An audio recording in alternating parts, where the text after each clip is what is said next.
Bom dia a todos. No Ipitana André, Katima no Kare, no Capraia, no Kaitima, Kwameka, Wadzena, Rio Negro. Estou feliz, meu nome é André, sou da etnia Baniwa. Estou feliz aqui para compartilhar com vocês um pouco da história e a vivência que estamos passando como povos indígenas no Rio Negro. Antigamente, o observatório, quem fazia na nossa tradição são os pajés que usavam paricá, capi, para acessar o mundo além da nossa visão de humano simples, né, e manejar os mundos. Esse observatório que se fazia, elas não existem mais, elas acabaram, né? A partir do contato com o Estado Nacional Brasileiro, com a religião, todos esses conhecimentos, basicamente, a maior parte dos povos indígenas acabaram. Por isso, a partir dos novos direitos dos povos indígenas de 1988, que se volta a valorizar, repesquisar os conhecimentos milenares dos povos indígenas para compreender, né? E a partir desses direitos que estamos trabalhando algumas pesquisas através das escolas indígenas, para olharmos a situação de hoje, né? Então temos algumas situações que talvez seja difícil de imaginar aqui das grandes cidades. O calendário tradicional dos povos indígenas do povo Baniwa, o de cada povo Baniwa são diferentes, né? No caso do povo Baniwa no Rio Negro, entre 23 povos diferentes, 4 famílias linguísticas ali existem quase mais de 40 mil pessoas indígenas. O calendário tradicional acompanha as estrelas, as constelações, a lua. Cada período é uma fase importante para preparo da agricultura, da roça, da pesca. Existe acompanhamento das transformações, alguns sinais de passarinho, andorinha, por exemplo, antes do inverno, elas fazem um trabalho de povoamento de peixes. Significa que então vai ter fartura de peixe no ano seguinte, naquele inverno. E que hoje não existe mais, não tem mais esses andorinhas que fazem esse movimento. Esses são os sinais práticos que existem, e existe também no início do inverno, que são piracemas. São variados tipos de peixe noturno e peixe que andam de dia. Esses também não existem mais. Elas existem, mas de uma forma bem desorganizada. No mês de abril e maio são os meses certos que se tinha piracema. Então as comunidades, o povo indígena sabia o momento certo como manejar isso. Ali era momento de preparativos para fazer suas festas, porque ali haveria grande quantidade de peixe para ofertar para os seus primos, para os seus cunhados, e que hoje, por exemplo, esses dias deveria ser o verão já no Rio Negro, mas anteontem para cá, muita chuva e a água, o nível da água lá em cima, sem peixe, apesar de abundância do rio, mas não tem peixe. Então, essa situação a gente observa desde 2002, quando houve consecutivamente cheias que superaram os níveis normais do rio e que também, pela força d'água, ela desmontaram algumas pedras para nós, que simbolizavam histórias antigas de entendimento do mundo, né? Então essa situação ela existe, apesar de estarmos muito longe, E quando vimos essa situação de aquecimento global, aumento da temperatura da Terra, de fato ela existe. E ela existe não para aqueles que fazem que fazem poluição, mas atinge toda a Terra. Ela não tem limite, né? Temos as terras indígenas, temos muitas áreas protegidas. Talvez não seja suficiente, porque o mundo parece grande, mas na mitologia é pequeno.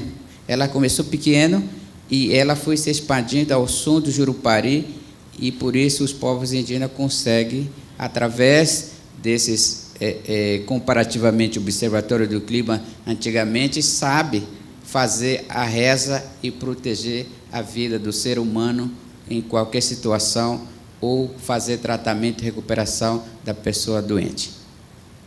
Então, essa história que se acabaram, né? E o mundo não sabe, desconhece, desvaloriza, não procura entender.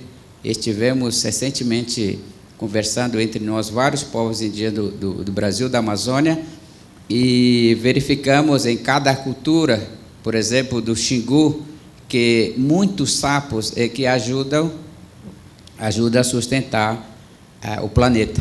É um sinal bom de que o mundo está bem.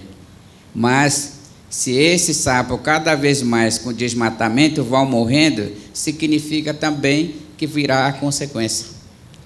Para o povo Onhampi, são borboletas. As borboletas, na beira do rio, no porto, se elas aparecem em forma de roda, segundo eles, significa que o mundo, eles que sustentam o mundo, então, sinal bom do tempo de agora e do futuro. E isso está diminuindo cada vez mais.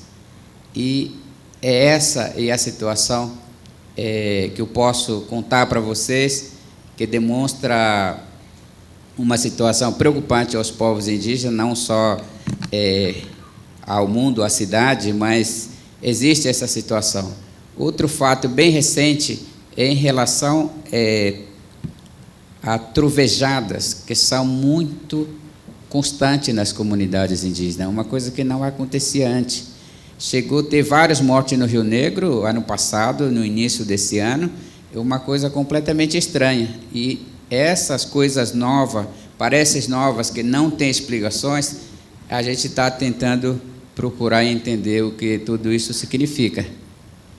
E cada vez mais, diante desse contexto, nós que lideramos nosso povo, não dentro da aldeia, mas para fora, defendendo os direitos indígenas, defendendo a cultura, valorização da nossa identidade, preocupamos quando os nossos direitos são ameaçados, quando são constantemente sugeridos as suas mudanças, enfraquecimento. Isso também faz parte.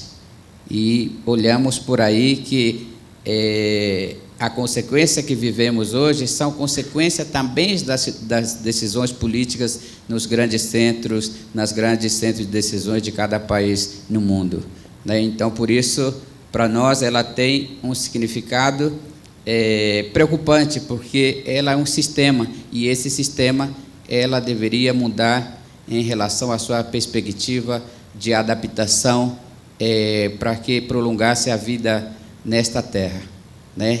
Ao contrário disso, a partir da perspectiva indígena, é muito difícil você imaginar que a terra, então, poderá se garantir sem tomada de atitude diferente do que acontece hoje no mundo, né?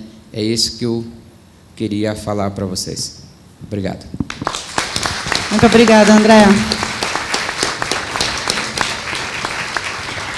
Bom, agora eu também já passo rapidamente para o Jean, né? Aproveitar e pegar o gancho. André, tem algumas fotos. Você quer comentar de onde são essas imagens? Então, essas são algumas imagens, alguns estudos que aconteceram nos últimos 5 anos, 6 anos para cá, e ela está espalhando Começou lá no povo Tucanos, Tuiuca, lá no Rio Tiquié, agora também no Valpés, direto no Alto e Médio, e esse é o trabalho dos Baniuas, né, onde são jovens, conversas com os mais idosos e vai desenhando a estação e o que acontece em cada estação do nosso calendário tradicional, para verificar e analisar a partir do contexto científico, porque as nossas mitologias que explicam as origens e acontecimentos geralmente são difíceis de não indígena entender. Já a partir desses trabalhos, anotações, sistematizações, é mais fácil conversar com a cultura que tem a escrita, né? Próximo. Então, esses jovens vão marcando cada animal. Pode passar. Pode passar. A próxima? Cada animal desse, ele tem época certa para andar, né? Ele também anda de acordo com o que tiver de comida na floresta. Se ele não tiver, se a floração não dê fruto, por exemplo, ele não tem como chegar perto das aldeias, né? Então, tem muito significado desses tucunaré. Ela diminuiu bastante, a gente não sabe porquê, mas ela diminuiu de tamanho ao longo dos últimos 20 anos, era enorme, e hoje ela está cada vez mais menor, né? Então, tem várias situações que a gente poderia contar aqui, mas passa a próximo. A gente se reúne, geralmente, sobre esses dados, para a gente conversar coletivamente sobre elas, né? De uma forma que... pode passar a próxima também. De uma forma que a gente vai juntando as informações, reunindo os mais idosos, os mais jovens, os que estão também algumas pessoas estão estudando nas universidades, para a gente sistematizar os conhecimentos, para a gente poder também compartilhar com o mundo e tentar buscar a sustentabilidade e o bem viver nas nossas terras. Maravilhoso, maravilhoso.